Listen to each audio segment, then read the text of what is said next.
Hello guys, कैसे हो। आज जो हम पढ़ने जा रहे हैं उसको मसल फाइबर कहते हैं। तो हम कहते हैं कि मसल फाइबर क्या होता है। मसल फाइबर ये एक एलांगेटेड मसल्स होते हैं, ठीक है, जो जो जो मुख्तलिफ मसल्स फाइबर कंबाइन होकर एक हमारे पास स्केलेटल मसल बना रहे होते हैं। ये मसल फाइबर स्केलेटल मसल के अंदर होते हैं। पहले बात तो है, और इनका डायमीटर जो होता है वो 100 से लेकर 10 से लेकर 100 माइक्रोमीटर तक इनका डायमीटर होता है। मतलब मुख्तलिफ डायमीटर्स इसके होते हैं, ठीक हो गया। और इसके अलावा अब हम इसके स्ट्रक्चर की अगर बात करें तो इसका स्ट्रक्चर भी इस तरह का स्ट्रक्चर होता है। और इसके अलावा इसकी जो आउटर मोस्ट लेयर है उसको हम सर्कोलीमा कहते हैं। इधर है सर्कोलीमा इसके आउटर मोस्ट लेयर को सर्कोलीमा कहते हैं, जो मतलब मेम्ब्रेन होती है, आउटर मेम्ब्रेन। और इनके इस सरफेस के ऊपर एक कनेक्टिव टिश्यूज़ होते हैं। इन कनेक्टिव टिश्यूज़ को नाम देते हैं एपिमाइसिस एपिमाइसिस कहते हैं, ठीक हो गया।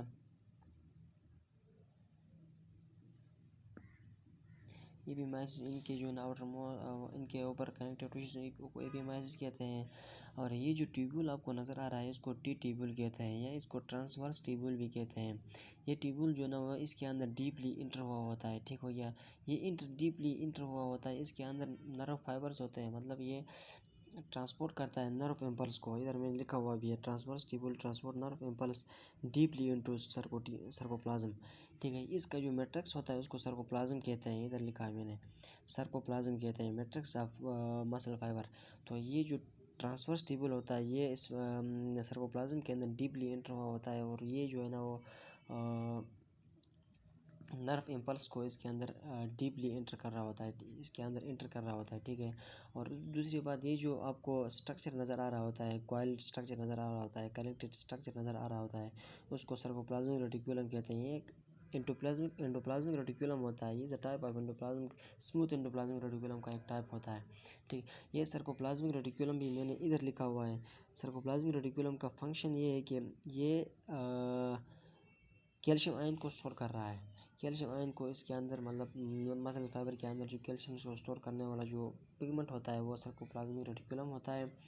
और इसके अलावा अगर हम बात करें इसके अंदर न्यूक्लियस की बात करें तो ये मल्टी न्यूक्लिएटेड होता है, ठीक है। इसके अंदर एक से ज़्यादा न्यूक्लियस होते हैं और ये इधर लिखा हुआ है मल्टी न्यूक्लिएटेड होता है। और इसके अंदर माइटोकॉन्ड्रिया भी होती है। और इसके अलावा जो है ना ये एक स्ट्रक्चर आपको नज़र आ रहा है, इसको मायोग्लोबिन कहते हैं।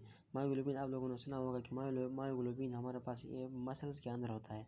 तो ये मायोग्लोबिन मसल्स के अंदर मसल फाइबर में होता है। मसल फाइबर में ये जो ना ऑक्सीजन इसके अंदर होता है, ऑक्सीजन कंटेन होता है। और ये ग्लाइकोजन को स्टोर कर रहा होता है, ठीक है। मतलब ग्लाइकोजन को अपने अंदर स्टोर कर रहा होता है। और जब भी हमको ज़रूरत पेश आए, मतलब हम एक्सरसाइज कर रहे हों या वर्क कर रहे हों, तो ये मायोग्लोबिन जो है ना वो ग्लाइकोजन को कन्वर्ट कर रहा होता है, ठीक है, हमारे मैकेनिकल एनर्जी में। इसके अलावा जो है ना इधर आपको एक और ट्यूब नज़र आ रहा है जिसको ट्राइवोड्स कहते हैं, ठीक है। इधर ट्यूब है, ये ऊपर से सर्कोप्लाज्मिक रेटिकुलम जो है ना वो इधर आकर इससे कनेक्ट होता है, इस तरह से कनेक्ट होता है। मतलब कैल्शियम को ऑब्जर्व करने वाला जो पिगमेंट होता है। इसके अलावा इधर एक और स्ट्रक्चर्स आपको नज़र आ रहे हैं। इस तरह के स्ट्रक्चर्स होते हैं, बहुत सारे स्ट्रक्चर्स होते हैं। मायोफाइब्रिल्स कहते हैं इसको, ठीक है। ये मायोफाइब्रिल्स अब हम पढ़ने जा रहे हैं। ये मायोफाइब्रिल्स के मतलब मुख्तलिफ फंक्शंस हैं। मायोफाइब्रिल का स्ट्रक्चर भी पढ़ेंगे अभी हम। मायोफाइब्रिल क्या होते हैं, किस तरह होते हैं, ये सब कुछ डिस्कस करने वाले हैं। तो इधर आपको नज़र आ रहा है मायोफाइब्रिल्स ये कंट्रक्टाइल एलिमेंट है। मतलब ये जो मतलब हमारे मसल्स जो कंट्रक्ट और रिलैक्स होता है ना, ये एलिमेंट ये सब के सब मायोफाइब्रिल जो एलिमेंट है उसकी वजह से होता है। ये मसल फाइबर के अंदर होता है, ठीक है। ये कंट्रक्टाइल एलिमेंट है present in the sarcoplasm of muscles is called myofibrils. ये मायोफाइब्रिल्स उसको कहते हैं, मतलब ये जो है ना हमारे मसल्स की जो कंट्रक्शन रिलैक्सेशन का काम होता है ये सब के सब मायोफाइब्रिल्स की वजह से होता है। इनका डायमीटर की बात करें तो इनका डायमीटर जो है ना वो 1 से लेकर 2 माइक्रोमीटर तक इनका डायमीटर होता है। और इसके अलावा they contain light and dark band which give its striped, मतलब ये इनके अंदर लाइट और डार्क बैंड होते हैं। इनका स्ट्रक्चर कुछ यूँ होता है, इधर ड्रा करते हैं, ठीक है। इनका स्ट्रक्चर इस तरह से, अगर हम स्ट्रक्चर ड्रा करें तो ये उनका स्ट्रक्चर है। और इसके अंदर ये एक बैंड हो गया, ये दूसरा बैंड हो गया, तीसरा बैंड हो गया। इस तरह से लाइट और डार्क बैंड होते हैं, मतलब ये डार्क बैंड है, ये लाइट बैंड, ये डार्क बैंड, ये लाइट बैंड, ये डार्क बैंड, इस तरह से बैंड होते हैं जिसको स्ट्रिप कहते हैं। और इसके स्ट्रक्चर की बात करते हैं, मतलब स्ट्रक्चर में सब कुछ क्लियर हो जाएगा अभी।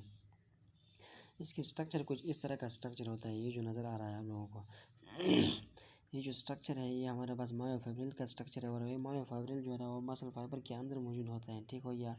ये मायोफिब्रिल की अगर हम एक साइड की बात करें तो ये एक साइड पे जी लाइन इसको कहते हैं, इसको जी लाइन आई बैंड होता है, ठीक है। यहाँ से लेकर यहाँ तक ये जो मतलब सेंटर में मायोसिन थिक फिलामेंट होता है, और मायोसिन से इस साइड पे जो स्ट्रक्चर आपको नज़र आ रहा है यहाँ से लेकर यहाँ तक, इसको हम जी लाइन कहते हैं, यानी कि जुइश। जी का मतलब है जुइश, मतलब का इसका मतलब बिटवीन। यहाँ इस साइड पे भी जो है ना एक माइक्रोफिब्रिल होता है, इस साइड पे भी होता है, ये सेंटर में होता है, ठीक है। दूसरी अगर बात करें तो ये जो स्ट्रक्चर आपको नज़र आ रहा है, सेंट्रल जो लाइन सुर्ख पेन से जिसको शो किया गया है, इसको मायोसिन कहते हैं, थिक फिलामेंट होता है। इसके अंदर थिक और थिन फिलामेंट होता है। इसका जो थिक फिलामेंट है ये मायोसिन होता है, ठीक है।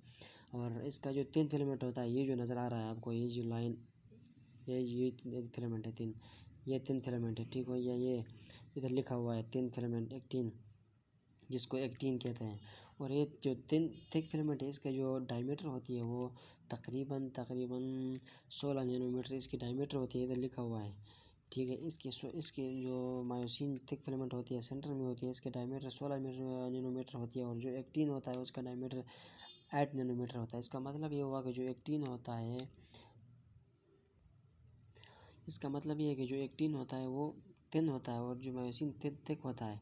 तो ये मायोसिन है, ये थिक है। और एक मायोसिन के अराउंड तकरीबन 5-6 एक्टिन जो है ना वो एक मायोसिन कवर कर रहा होता है, यानी 1 2 3 4 5 6, ये 6 एक्टिन मिलकर जो है ना वो एक मायोसिन के ऊपर कवर बना रहे होते हैं। और जो अच्छा, इसको आई बैंड कहते हैं, मतलब ब्राइट बैंड होता है ये। आइसोट्रोपिक बांड होता है ये, इसको आइसोट्रोपिक बांड कहते हैं। मतलब ये जो ब्राइटनेस होती है, मतलब एक डार्क बांड एक ब्राइट बैंड होते थे, उसके अंदर जो ब्राइट बैंड होती है वो आई बैंड होती है। और दूसरे ये जो सेंट्रल वाली नज़र आ रही है, जो सुर्ख लाइन वाली, ये जो ऊपर से मैंने जो ब्रिज शो किया हुआ है, इसको ए बैंड कहते हैं, मतलब एन आइसोट्रोपिक बांड कहते हैं। ये डार्क बांड होता है। और जो ए बैंड होता है, ए बैंड के सेंटर में हेली जोन होता है, हेली जोन कहते हैं, इसमें एक जोन होता है, ठीक है। ये इसके सेंटर में होता है। और इसके अलावा उसकी जो सेंट्रल लाइन होती है उसको एम लाइन कहते हैं, मिडिल लाइन कहते हैं। और ये जुइश लाइन होती है। यहाँ से उधर भी इसी तरह का स्ट्रक्चर यहाँ से उधर बना हुआ होता है, इसी तरह का स्ट्रक्चर यहाँ से उधर बना हुआ होता है। मतलब ये बहुत सारे स्ट्रक्चर्स मिल जाते हैं, मायोफिब्रिल्स होता है, ठीक हो गया। और ये स्ट्रक्चर है मायोफिब्रिल का स्ट्रक्चर, ये होता है, ठीक हो गया। मतलब ये मायोफिब्रिल जो होते हैं ना वो मिलकर हमारे पास मायोफिब्रिल जो है ना वो मिलकर हमारे पास मसल्स फाइबर बना रहे होते हैं। और मसल फाइबर आपस में मिलकर जो है ना वो एक मसल्स बना रहे होते हैं। तो यही होता है मसल्स के अंदर जो मसल का जो इंटरनल स्ट्रक्चर होता है वो यही होता है, ठीक है। कोई मसला हो, कोई परेशानी हो तो आप मुझे कमेंट में बता सकते हैं। शुक्रिया।